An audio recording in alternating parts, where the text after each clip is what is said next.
vaillant chasseur devant l'Éternel.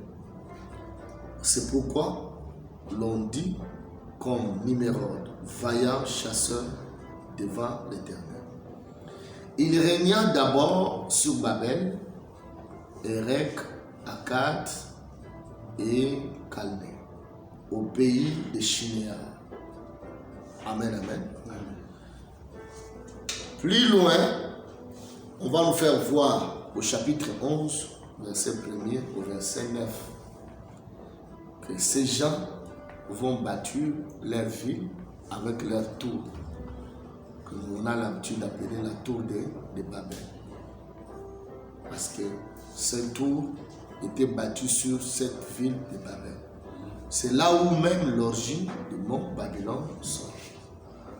Babel, Babylone, qui veut dire confusion. Alors, on dit que cet homme était fort, puissant. Il est question de puissants de la terre. Retenons cette pensée. Les puissants de la terre. Qui sont les puissants de la terre? Qui veulent être les puissants de la terre?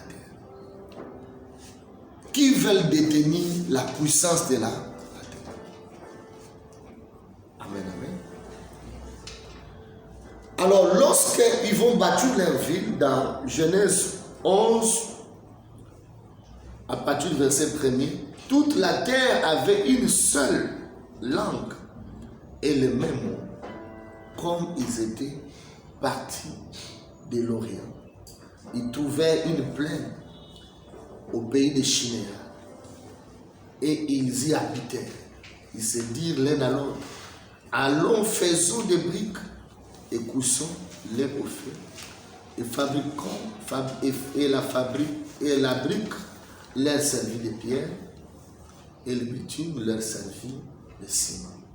Ils disent encore, allons, bâtissons-nous une ville et une tour dont le sommet va toucher au ciel et faisons-nous un nom afin que nous ne soyons pas dispersés sur toute la surface de la terre. Ils ont eu l'idée apparemment, aujourd'hui lorsque nous évoquons des fois l'unité de l'Église, on se réfère même parfois à ces textes. On dit que non, il faut qu'on soit unis, il faut qu'on soit un. Ils avaient le même langage. Ils ont voulu bâtir une ville. Et cette ville, bâtir une tour qui va toucher au sommet du ciel. Demeurer ensemble.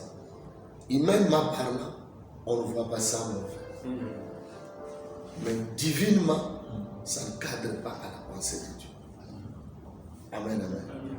Parce que Dieu avait déjà donné ses paroles à Adam. Il a dit, multipliez-vous et remplissez la terre. En quelque sorte, occupez, si possible, toute la surface de la terre. Et ils ont voulu agir contrairement.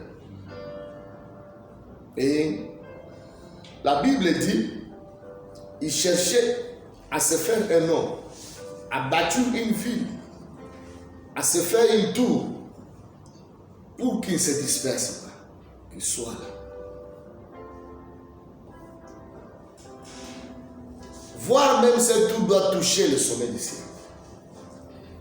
C'est pour la première fois, la Bible fait mention, quand Dieu a vu cela, l'Éternel est descendu. Amen. C'est pour la première fois qu'on dit l'Éternel est descendu.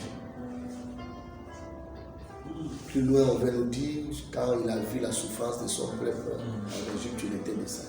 Mais pour la première fois, on dit que l'Éternel est descendu. En fait, cette expression veut dire, le 7e jour, Dieu était entré dans le repos. Mais lorsqu'on dit Dieu est descendu, descendre, cela veut dire Dieu vient au niveau des hommes, voir ce qui se passe au niveau des hommes. Amen. Il sort de son Shabbat pour intervenir à tout ce qui se passe au niveau des hommes. Le 7e jour, il est entré dans son Shabbat. Mais à chaque fois qu'il voit les choses ne marchent pas selon l'ordre selon sa pensée et que les hommes vont au-delà, voire même au point de le défier, Dieu sort de son chemin. La Bible dit Dieu descend. Il est omniprésent. Au même moment, il est au ciel, au même moment, il est sur la terre. Mais cela veut dire non, là, je viens vous retrouver, je vais me manifester là-haut. Amen. Pour empêcher. Dieu descendu pour empêcher que ceux qui voulaient bâtir puissent exister. Et Dieu vient parce que Babel a ses pensées. Les pensées de Babel, c'est de bâtir une ville. En quelque sorte, lorsqu'on parle d'une ville, on veut demeurer dans le même système de vie. Amen. Les villes, ce sont des contrées, des régions où les gens ont leur système, leur style de vivre. On veut demeurer, bâtir le même système de vie. C'est ce que quand le nouveau pape dit, nous voulons bâtir une maison commune. Une maison commune où tout le monde sera dedans. Amen. Même gouvernement, même religion mondiale. Amen.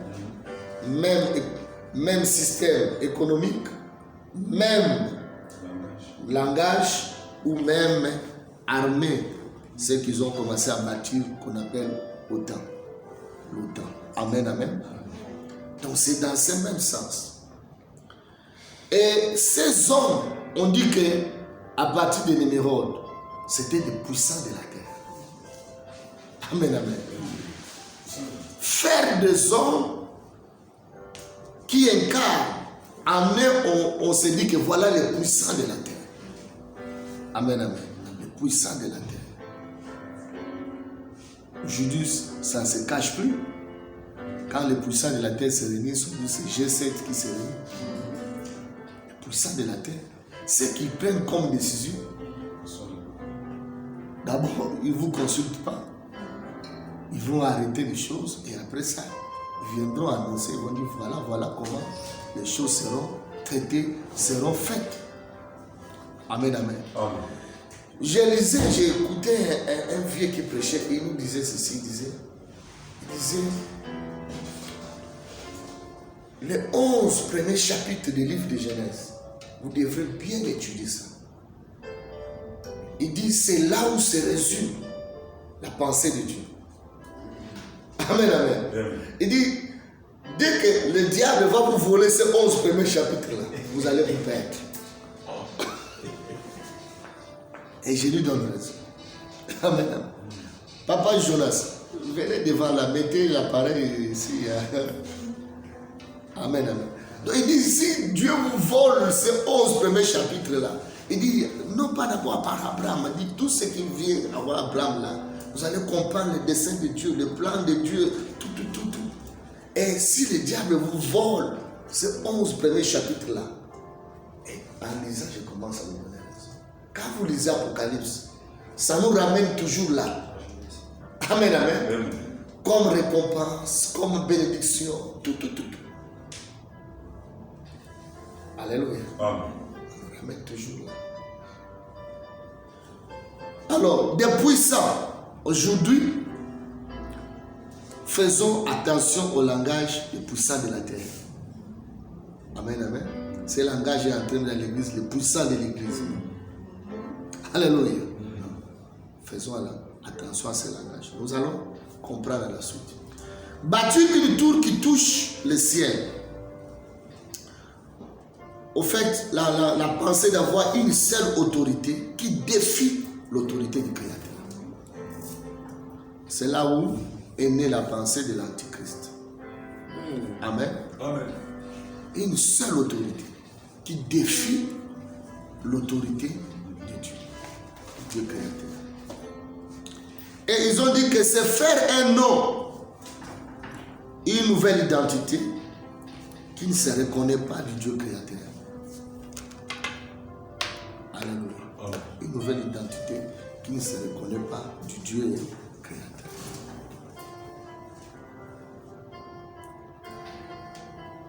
de ne pas se disperser. Vous allez voir, le monde se réunit à Mako. Et au niveau religieux, on nous donne la pensée de l'écuménisme. Amen, amen. Pensée de l'écuménisme. Je disais hier, on débattait un peu avec les passés. J'ai dit non, moi ne m'appelez pas l'église de réveil, moi je suis l'église. Amen, amen. Je suis l'église de Christ. Tous ces pensées, être dénomination, être ceci, c'est ce qui a commencé avec le temps à détruire parfois la vraie pensée de Dieu en nous. Alléluia. Amen. Quand je vais voir le pasteur Moyo en train de prêcher les âmes, gagner les âmes, et que je suis là, et je me mets avec lui en train de prêcher les âmes. Je ne dis pas que nous, les âmes, on va gagner, vont aller dans son église, non. D'abord, ils seront gagnés pour les Seigneurs. Amen, amen. Amen. Pour les Seigneurs. Ce n'est pas qu'à la fin on va partager comme non. On ne va pas partager. Ce sont les âmes du Seigneur. Mais la Bible dit que Dieu était descendu. Dieu était descendu. N'oublions pas que ces pièges, c'est depuis la Genèse. Et ces pièges continuent jusqu'aujourd'hui. Alléluia. Nous ne sommes pas contre l'unité des enfants de Dieu. Mais dans quelle pensée, dans quel esprit. Amen. Amen, amen. Amen. Quelle pensée. Si vous voulez faire votre association, il n'y a pas de problème. Association des ressortissants de telle région, on est là, on se retrouve, on parle de notre religion. Quand c'est maintenant sur le plan spirituel, vraiment il faut savoir d'où viennent ces liens-là. Amen, amen. Très important. Très important. Alors la Bible dit que Dieu était descendu dans le but quoi? Quand Dieu descend, c'est pour, il dit au verset 5, l'Éternel descendit pour voir la ville et la tour que bâtissaient les fils de l'homme. L'Éternel dit, voici ils forment un seul peuple et ont tous une même langue. Et c'est là qu'ils ont entrepris faire. Ils ont entrepris. Maintenant, rien ne peut les empêcher de faire tout ce qu'ils auraient projeté. Allons, descendons et là, confondons leur langage. Amen, amen. Amen. Pour la première fois, Dieu sort de son Shabbat pour intervenir. Ce n'est pas pour sauver, mais pour confondre. Il dit, allons et confondons-les. Leur langage, en fait qu'ils n'arrivent pas à aboutir à leur mission, les empêcher.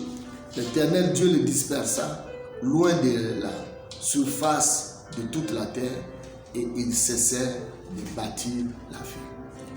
Au fait, cette pensée, ces versets, c'est ce qui nous parle même de Maranatha quand Jésus va revenir. C'est ce qu'il va faire. Hier, c'était détruire la ville de Babel et sa tour. Mais demain, lorsque le Messie viendra, qu'est-ce qu'il viendra faire? Détruire tout ce que l'Antichrist a bâti comme royaume sur la terre. Amen. C'est ce qu'il viendra faire. Donc c'est la même chose. Il sortira de son Shabbat, il viendra, il va renverser. Tout ce qu'ils vont bâtir dans leur communauté internationale, dans leur nouvel ordre mondial, il viendra pour détruire ça. Il viendra pour détruire. Donc c'est la même pensée. Pourquoi? Parce que tout ce qu'on fait hors du but de Dieu, c'est ce qui est péché. Le mot péché en grec, armasia, veut dire manquer le but de Dieu. Amen, amen. Manquer le but de Dieu. Des fois, quelqu'un peut dire, je n'ai pas volé, je n'ai pas forniqué, je n'ai pas fait ceci. Mais tu as manqué le but de Dieu. Ce n'est pas ce qui est dans mon plan.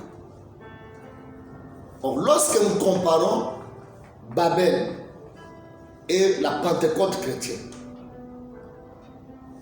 Parce que le jour, il y a eu la Pentecôte chrétienne, où il y a eu l'effusion de l'Esprit de Dieu, qu'est-ce qui va se passer? Les hommes avaient des langages différents, mais un seul esprit. Amen. Amen, amen. Un seul esprit. Et c'est dans la pensée de Dieu. Les gens parlaient en langue, ils parlaient les différentes langues des hommes en publiant les merveilles de Dieu. Mais qu'est-ce qu'on ressent? Les gens se rapprochent. La foule se rapproche. Amen. Et ils disent, mais ces gens, ils sont galiléens, comment ils parlent-ils? Moi qui suis éthiopien, moi qui suis égyptien, moi qui suis ceci, à ma langue, moi qui suis syrien. Et ils comprennent les merveilles de Dieu, ils comprennent le langage de Dieu. Au fait, le problème, ce n'est pas que nous maintenons le même langage des hommes, mais que nous devons avoir le même langage de Dieu. Amen. Amen. Même si l'autre parle en arabe, de l'autre côté, l'autre parle en anglais.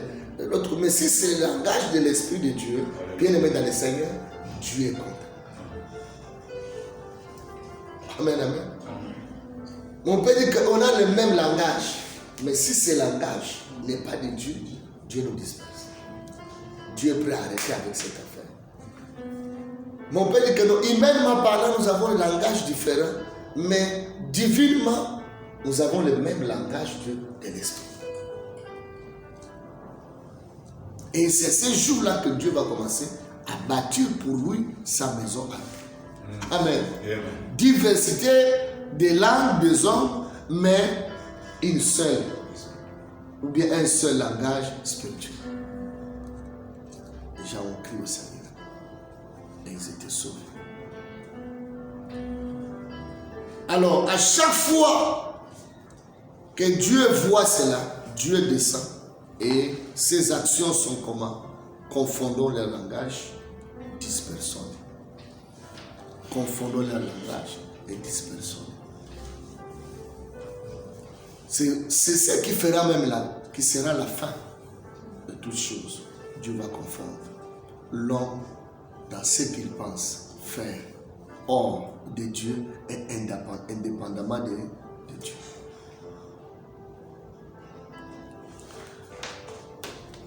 Alors ici, on a essayé un peu de voir dans Genèse et Numéros. Et quand nous allons voir le même esprit de Numéros à Nebuchadnezzar qui descend. C'est comme si Nebuchadnezzar est l'héritier spirituel de Numéros. Alléluia. L'héritier spirituel, parce que on dit que les hommes meurent, mais les esprits ne meurent pas. Vous allez voir que quand Jézabel, on va le tuer, mais il y avait toujours sa crâne qui était restée. Ses pommes de main sont restées.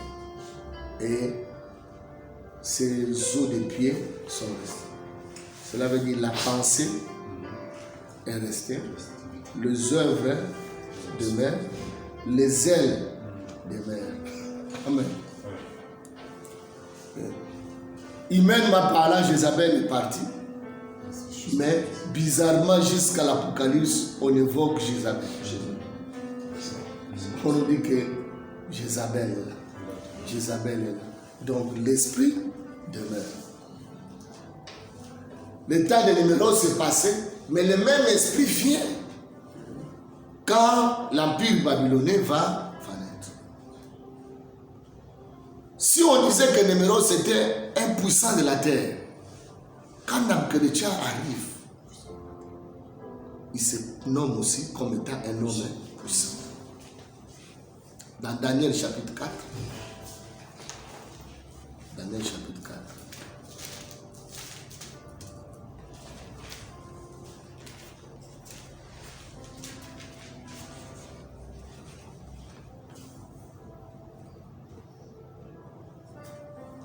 à partir du verset 19 ou 22, et puis on peut lire verset 30 à 31, 19 ou 22, Daniel chapitre 4, 19, 22 dit ceci. Alors Daniel nommé Beltchazzar fit un moment stupéfait et ses pensées le troublaient. Le roi reprit, dit, Beltchazzar, que les songes et l'explication ne te troublent pas. Et Beltchazzar répondit, mon Seigneur, que les songes soient pour tes ennemis et son explication pour tes adversaires. L'arbre que tu as vu, qui était devenu grand et fort, dont la cime s'élevait jusqu'aux cieux et qu'on voyait de tous le point de la terre. Cet arbre dont le feuillage était beau et les fruits abondants, qui portait de la nourriture pour tous, sous lesquels s'abritaient les bêtes des champs, et parmi les branches duquel les oiseaux du ciel faisaient leur demeure. C'est toi, ô roi, qui est devenu grand et fort, dont la grandeur s'est accrue, s'est élevée jusqu'aux cieux, et dont la domination s'étend jusqu'aux extrémités de la terre. Au verset 30 et 31, on dit, le roi prit la parole et dit, n'est-ce pas ici Babylone, la grande, que j'ai bâtie comme résidence royale, par la puissance de ma force et pour la gloire de ma magnificence. Amen, amen. Amen. Là, c'est Nebuchadnezzar qui va vanter sa puissance. Lui aussi, un homme impuissant de la terre. C'est lui qui domine. Il bâtit son royaume, son empire. C'est lui le roi. On dit que son pouvoir s'élève jusqu'au ciel. Amen, amen. Il a la domination. C'est lui qui domine sur la terre. Et comme il s'est levé, se proclamant, c'est moi qui suis grand. C'est moi qui suis fort. La Bible dit au verset 31, après avoir déclaré qu'est-ce qui va arriver, Dieu, la parole était encore dans sa bouche, Dieu l'a humilié. Amen. Amen. Dieu l'a ramené vers les animaux pendant 7 ans. Ainsi, bien aimé dans le Seigneur, c'est ce même système qui continue. C'est ce même esprit que nous sommes en train de vivre avec notre monde. Ça commence avec le numéro, ça descend avec Nebuchadnezzar. Et plus loin, lorsque même Daniel va interpréter les songes de Nebuchadnezzar, il va lui dire, dans ce statut que tu as vu, le système va continuer avec des différents royaumes ou empires. Après toi, on a même les Perses, après les Grecs, après les Romains, après, il y aura encore un autre, là où c'est mélangé le fer et l'argile. Amen, amen. Amen. Qui serait constitué de plusieurs alliances. Mais toujours le même statut. Amen, amen. Donc, cette même tour, hier qu'on a vu dans le numéro, c'est bien, ici, là, ça s'incarne. Ça prend la forme de la statue. C'est toujours battu des empires, des royaumes qui dominent sur toute la terre. Là où il y a la puissance de l'homme. Amen. Amen. L'homme se manifeste dans sa puissance, mais indépendamment de la volonté de Dieu. Amen. Vouloir se faire un royaume, vouloir se faire un empire, mais qui ne cadre pas à la pensée de Dieu. Dites Amen. Donc, je vais lentement pour me faire comprendre un peu. Nous allons étudier ce royaume. Il y aura des sessions qui viendront. On va étudier seulement la statue là, pour voir un peu comment ce royaume a fonctionné avec le temps. Mais lorsque nous lisons l'histoire des hommes, nous allons voir qu'après les Babyloniens, il y a eu les Grecs aussi qui sont venus, il y a eu les Romains qui sont venus, jusqu'à ce que quand Jésus vient, les Romains dominaient la terre. dominer la terre.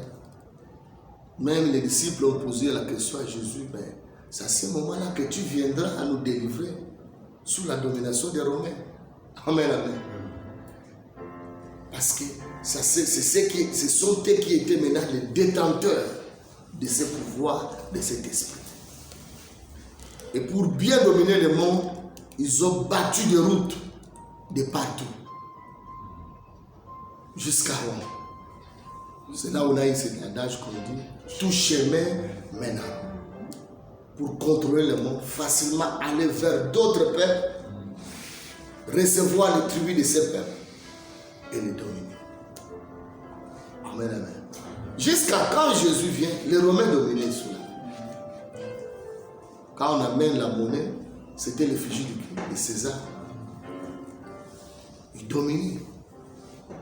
Donc tout le peuple leur devrait des tribus.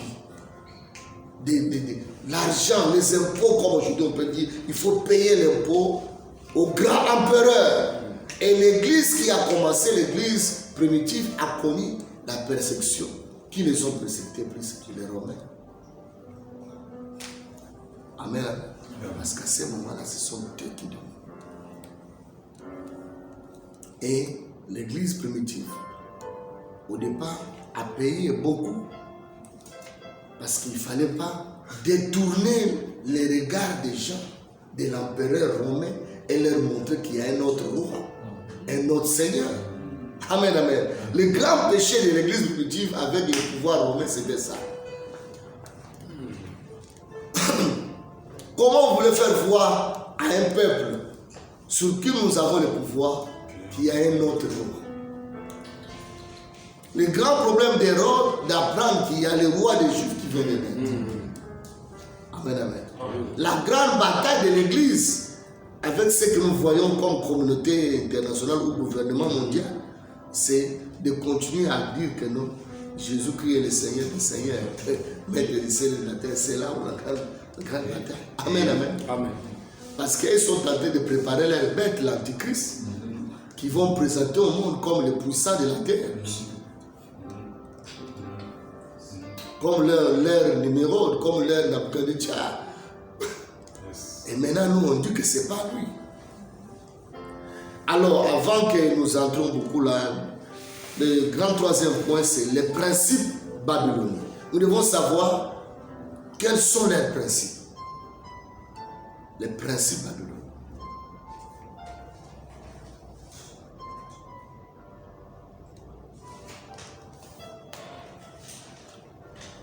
Parlant des principes, nous devons savoir que quand on parle de la Babylone, je disais, c'est confusion. Il y aura des stratégies qui sont risées mais puissantes. Je vais prendre d'une manière simple, nous faire comprendre cela dans la parole de Dieu. Allons au temps de Nabucodonosor. Quand il va amener les Juifs dans la déportation, nous allons voir les premières stratégies ou premier principe, c'est la stratégie de recrutement des meilleurs. Recrutement des meilleurs. Recruter les meilleurs. Les élites. Les élites. Ils ne travaillent pas avec le faux. Non. Ils recrutent les meilleurs. Lorsque nous lisons Daniel chapitre 1, versets 3 à 7, on dit, va parmi les jeunes juifs, recrute-moi ceux qui seront à mon service. Quelques des enfants d'Israël, de la race royale, ou des familles nobles, des jeunes garçons, sans défaut corporel, beaux de figure, doués de sagesse, d'intelligence, d'instruction, capables de servir dans les palais du roi et à qui l'on enseignerait des lettres et la langue de Chaldée. Amen, amen. Capable. il va recruter les meilleurs. Et dans notre monde, c'est dans tous les plans. Les meilleurs chantent. Amen. Les gens qui parlent bien, qui sont bien éloquents. Quand il va dans les universités, recruter les meilleurs étudiants. Quand il va dans les sports, recruter les meilleurs athlètes. Pas les fous, les meilleurs. Quand il veut utiliser les jeunes filles, recruter celles qui sont belles de taille, belles de figure, il recrute les meilleurs. Et ceux qui ont le sens de leadership. Vous voyez ici, on dit ceux qui sont de la race royale, les familles nobles. Parce que dès que tu recrutes ces gens-là, si tu les instruis, tu les travailles, à la longue, tu peux les lancer, ils vont facilement être à ton service parce qu'ils ont la capacité d'influencer les autres. Michael Jackson chantait à l'église. Quand il va te dire, j'ai chanté à l'église, oui, tout enfant chantait à l'église. Il faut récupérer ces garçons de belles voix. Amen. Amenons-les ici. Transformons-le et projetez-le encore dans le monde. Avec son talent, il peut bien servir. Satan ne te donne pas le talent, mais il exploite seulement ton talent. Il te communique seulement sa pensée. Toi-même, maximise ton talent avec ma pensée, tu vas voir.